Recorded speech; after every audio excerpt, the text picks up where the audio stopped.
But they're talking right now about doing Anthony Joshua, Jake Paul. I know, I saw that. Jake Paul apparently wants that fight. And he agreed to, I think it was 99% to 1, where Joshua gets 99% of the money and he gets 1%. See if that's true. Got the Jake Paul thing. There's a lot of rumors that it says that 1991 was accepted on his side, but I can't find like where he said it. I just like a lot of Instagram. Maybe he doesn't care about the money. Like Jake Paul, like probably doesn't care about the money. Well, but he has plenty of money, and if he won, oh my God, if he beat Anthony Joshua, good Lord.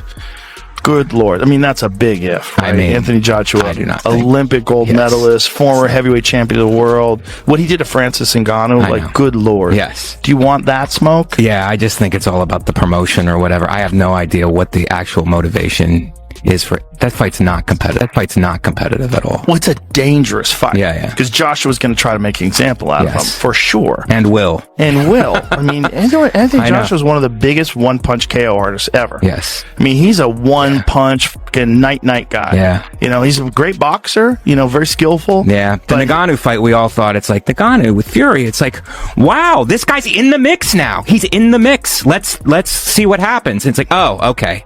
Yeah, that's what happened. Joe Rogan jumped right into the frenzy of this intense matchup discussion, and you could, as he explained the concept of Jake Paul facing Anthony Joshua, you could almost hear the incredulity breaking through in his voice.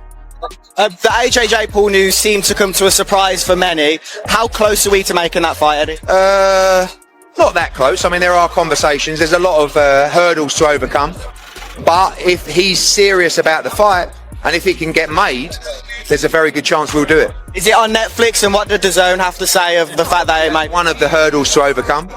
But we were going to have an 8-round run out in December.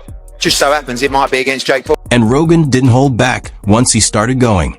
He gave Jake his flowers because he was a real athlete, someone who wrestled professionally and wasn't simply an internet clown posing as a fighter.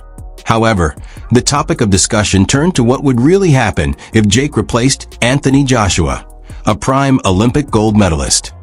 I think it's great for boxing. I think the fight will happen. AJ is 1-0 against these guys that come in to these boxing careers late. So why not? He's a perfect guy to take him out too. He took Ngannou out. Why would he not take Jake Paul out? And for him, he'd probably make more money fighting Jake Paul than he will fight anybody else. In essence, Rogan said, look, this ain't competitive, while laughing. However, until then, this matchup is on the verge of chaos, excitement, and amusement. Jake Paul's favorite place to stand. At that point, the discussion turns to the true reason Joshua is even considering this battle. The sum of money is enormous. Whatever you think of Jake Paul, each time he puts on gloves, he delivers a tsunami of cash. Joshua is aware of it.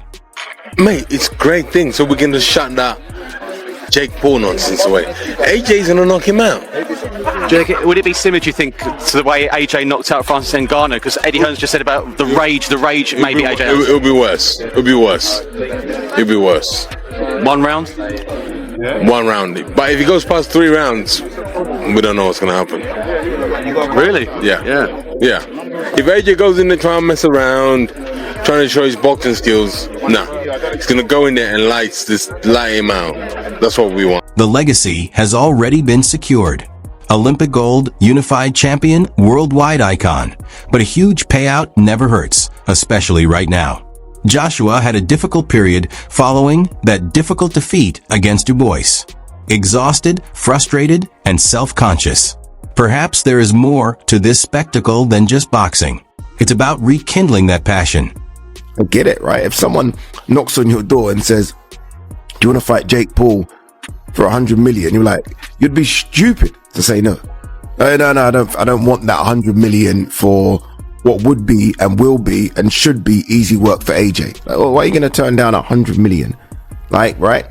So I don't blame AJ and his team for taking the money. I mean, again, these guys are fighters. They're prize fighters. The biggest prize is the money. It's not the belts, people. It's the money, especially when you've already won them. Reviving the excitement and entering a large-scale event where the pressure is different.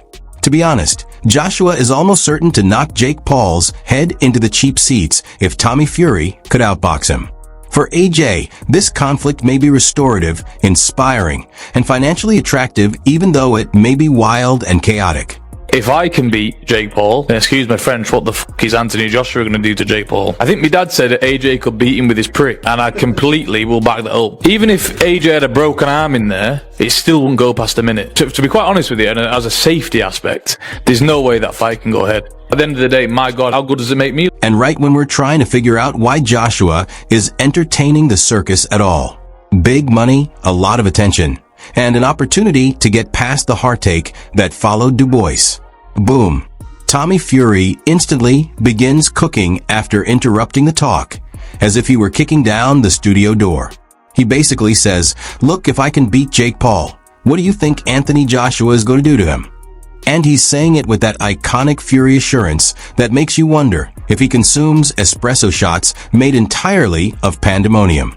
He gets beat by Jake Paul. Well, that automatically makes me two-time heavyweight champion of the world, doesn't it? There's no proper way. I've got to laugh about it. How are we even talking about this? He got his nut boxed off by me a little over 2 years ago, and now all of a sudden he's talking about fighting Anthony Joshua. It's like, come on.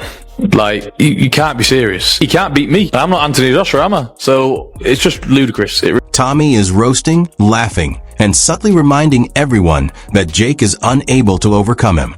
How, then, is he suddenly becoming an Olympic gold medal powerhouse? To be honest, he has a point. While we are discussing fantasy matchmaking, Tommy simply shakes his head and says, you can't beat me, mate.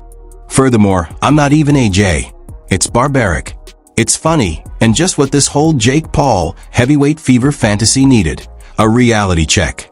Just broke the news here a couple of minutes ago that Jake Paul will be fighting Anthony Joshua next month in December in Miami. I know that it's a major business, but still got to give Jake Paul major props, right? He's fighting Anthony Joshua.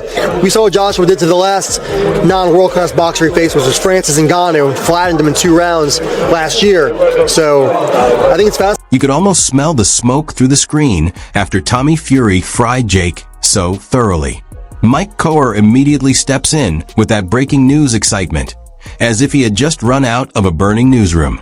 You can also sense it, as he verifies the insanity. This man is buzzing. There is a real competition between AJ and Jake Paul. In a real ring, with real gloves and real repercussions, not in theory or dream matchmaking. You can tell he's part impressed and half wondering whether the Boxing Commission needs a group therapy session based on the way he says it. Yes, I just announced a few minutes ago that Anthony Joshua and Jake Paul will square off in Miami in December of next month. Even though I am aware that it's a big business, I still think Jake Paul deserves a lot of praise. He is engaged in combat with Anthony Joshua. Last year, we witnessed Joshua's last encounter with a non-world class fighter, Francis, who was crushed in 2 rounds by Ngannou. Thus, I find it fascinating.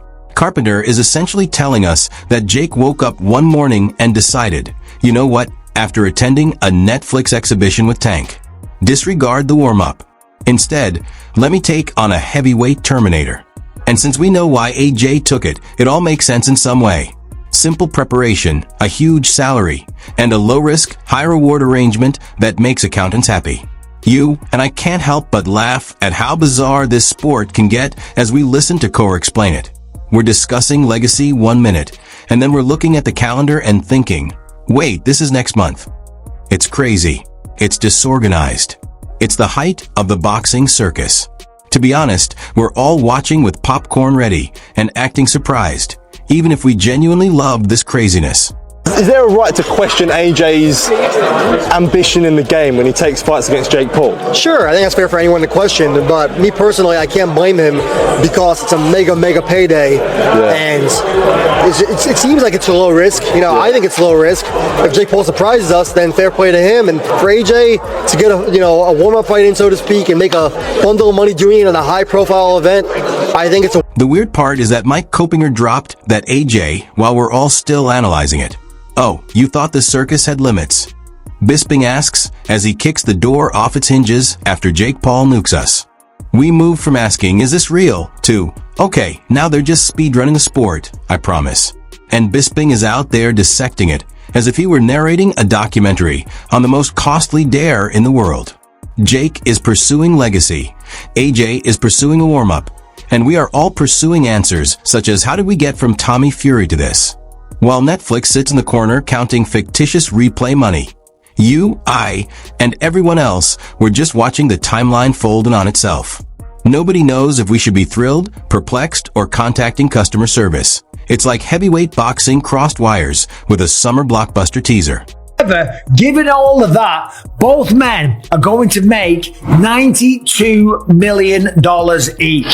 So forget my opinion. Who gives a damn when you can bank $92 million for having a little move around in a boxing ring?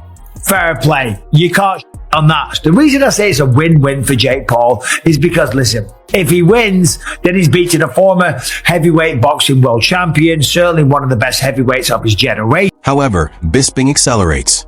To be honest, I understand. He's essentially saying to us, yeah, the matchup makes as much sense as a toaster in a bathtub, but if someone waved $92 million at you, you'd be in that ring doing shadow boxing with a smile. He's correct, too. We cannot act as though AJ is prohibited from obtaining a retirement plan.